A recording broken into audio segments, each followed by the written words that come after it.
the PNP as an institution. Baka sabihin lahat ng ating mga kababayan, ganyan pala yung mga pulis. Masyadong wala man lang respeto sa matanda, sa isang dating pangulo. Ganon din ang ginawa sa amin. Alam mo, Jinggoy, sana makarating tong parte na to. Ba't hindi mo sabihin yan sa mga pulis na pumasok sa mga bahay ng mga biktima ng war on drugs at bigla na lang pinagbabaril yung mga tao sa loob? No torture, no force, no violence, threat, intimidation, or other means to vitiate the free will to be used against the arrested person.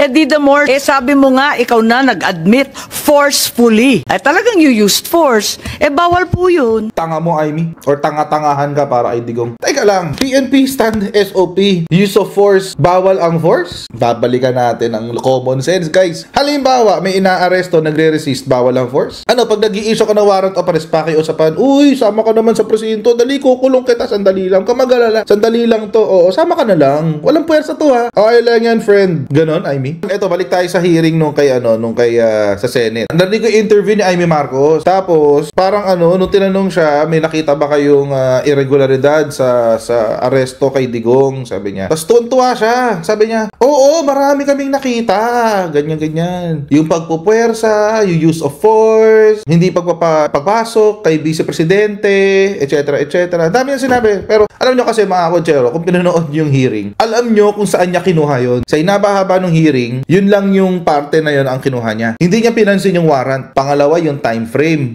Yung definition ng surrender, hindi nila pinansin yung RA 9851. Hindi yun ang tinutukan niya. Ang tinutukan niya, yung forceful arrest. Illegal daw kasi yung ginawa ni General Torre na hinila yung mga tao. Yun daw ay violation ng batas. Pati ba naman senador, nagpe-fake news? What do we expect from a person like Aimee Duterte? Yung parte po na yun, mga konsyero, nakuha po niya yun sa parte ng interpellation ni Jinggoy Estrada. Ito ho yung balita tungkol dyan. Duterte's arrest reminded Jinggoy of his own arrest.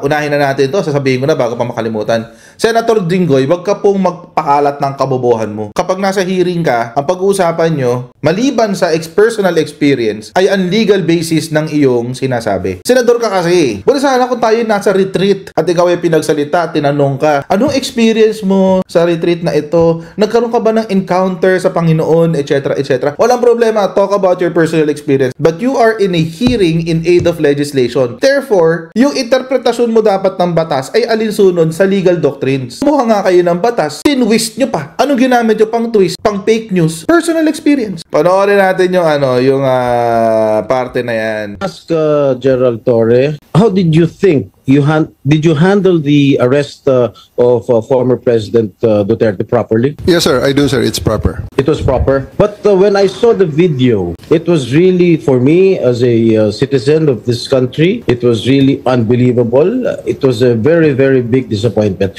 Because I can relate, General. Because when we were arrested way back 2001, together with my father, the same thing happened. All right, we were in the wee hours of the morning. We were the policemen barged in our hospital room at the Veterans Memorial Hospital. They were arresting us. They wanted us to be transferred to another detention cell because after the May 1 siege, at ano sabi ng mga pulis, kalad ka rin na yan mga yan pag ayaw sumama. At the same time, when I saw the video, parang nag-flashback sa akin yung ginawa ng mga kapulisan ng araw sa amin. At ang sabi mo, hihilahin ko yan, hihilahin ko yan. Is that what you said, General Torre? Sir, it's already all optics and tactics already because No, it's already... I am asking you. I'm asking you, did you say that? Hihilahin ko, hihilahin Yes, ko. sir. And I actually made good of it, sir. No. What prompted you to say that? Sir, I made good of it, sir. Sabi ko, sir, hihilain ko yan. And I went back to AS Medialdea, handcuff him. Bakit mo nga? Take note ha. Nagsalita si Jinggoy Estrada, hindi niya naiintindihan kung sino yung sinabihan na hihilahin ko yan. Ang akala ni Jinggoy Estrada all along, ang sinabi niyang hihilahin ay si Rodrigo Duterte. At mga sinasabi, your statements based on the video may reflect the PNP as an institution. Baka sabihin lahat ng ating mga kababayan, ganyan pala yung mga pulis. masyadong wala man lang respeto sa matanda, sa isang dating pangulo. Ganon din ang ginawa sa amin eh. Alam mo, Jinggoy, sana makarating tong parte na to. Ba't hindi mo sabihin yan sa mga pulis na pumasok sa mga bahay ng mga biktima ng war on drugs at bigla na lang pinagbabaril yung mga tao sa loob? Nagrereklamo ka dahil nagsalita etong si General Torre, hihilahin ko yan. Doon sa mga pulis na may mga kaso ngayon, doon sa pulis na nakakulong na ngayon, na nung panahon ng war on drugs, tinadyakan lang yung pinto, pinagbabaril yung mga tao sa loob. May sinabi ka? Nag-hearing na ba kayo tungkol dyan sa war on drugs? Totoong hearing, mga kotsero. Alamin talaga natin kung ano ang tunay na nangyari sa war on drugs. Meron bang ganong hearing? Maliban sa Quadcom. Can you justify why you said that hihilahin ko yan? Nakita ko si dating Pangulong Duterte, di naman lumalaban. What prompted you to say that?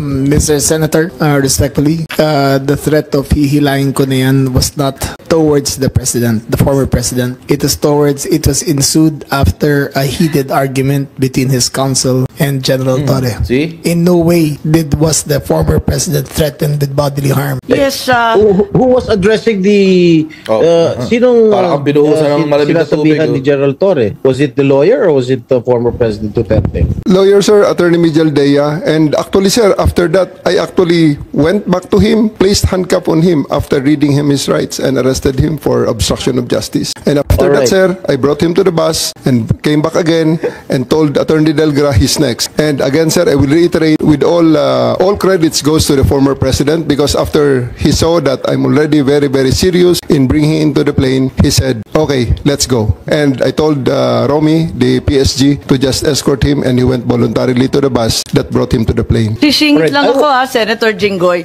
Kasi binabasa ko rito yung standard operating ng PNP. Ang liwaliwanag naman eh.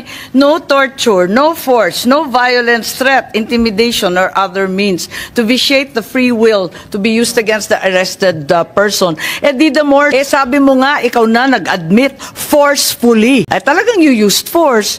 Bawal po yun. Tanga mo, Aimee? Or tanga-tangahan ka para ay digong? Teka lang, PNP stand SOP. Use of force, bawal ang force? Babalikan natin ang common sense, guys. Halimbawa, may inaaresto, nagre-resist, bawal ang force? Pag nag-i-issue ka ng warrant of arrest, pakiusapan, uy, sama ka naman sa presinto, dali, kukulong kita, sandali lang, kamagalala, sandali lang to, oo, sama ka na lang, walang puwersa to ha, okay lang yan, friend. Ganon, Aimee? Papakita ko ha. Total naman, ang tinitignan niya ay SOP.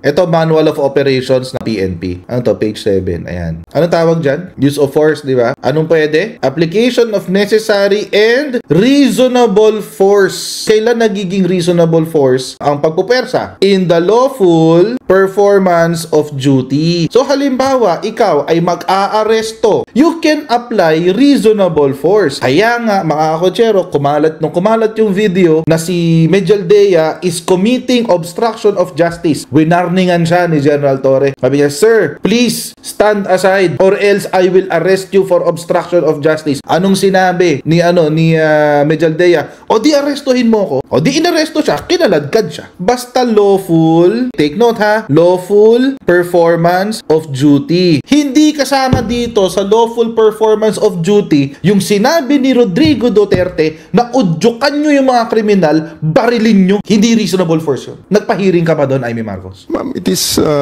I placed E.S. Mijal Dea under arrest for See? obstruction of justice. Sabi And- nga ni Senator Jinggoy, hihilain mo pa. Yes, ma'am. I did. Because I have to get into their heads to make it very, very clear to them that we are already very, very serious O of tama loading nga. the president to Oo the naman, plane. General, pinapaliwanag mo, pero bawal ang paggagamit ng dahas, ng pananakot, Ma'am, ng just to be intimidation, or any other means. Ang Ma'am, liwanag bawal. nasa kapulisan yan Ma'am, just to be clear, operationally, there was obstruction of justice. See?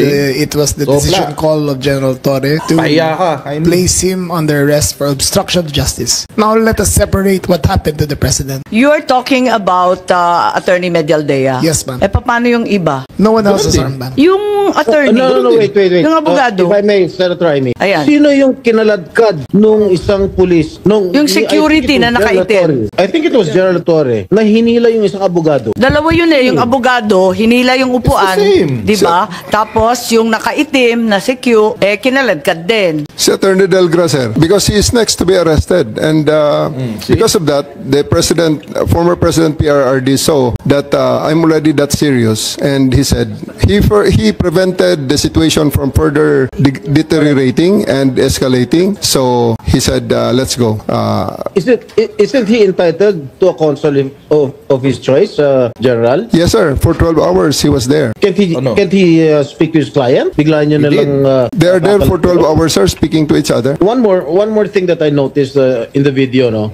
Ang sabi ni PRRD, papasukin niyo yung anak ko, abogada siya. At ang sinabi mo, hindi ko siya papapasukin. Why not? That is a decision. That is my call, sir. That is my decision. Considering that Okay. he had already been assisted by 3 lawyers all throughout Okay. that time, sir. And gabi na ho yun, sir. The request was Ano yun? made at around mga 9 o'clock na, sir. Diniprive daw ni General Torre ng counsel. Si former President Rodrigo Duterte, that is also not true. Because meron siyang 3 counsel doon. Yung mag-asawang Medjaldea, si ES, yung asawa niya, at saka si Martin Delgra. 3 abogado yung kulang pa. Ilang abogado ang kailangan nyo? Hindi lang mo siya hindi dineprive ng abogado. Yung abogado niya was there during the arrest. The whole time, 12 hours. Nandoon. Deprived of counsel. Mali kayo doon, Aimee Jinggoy. Kaya yan yung title ko, mga kojero. Lumutang ang kabobohan ni Aimee tsaka ni Jinggoy.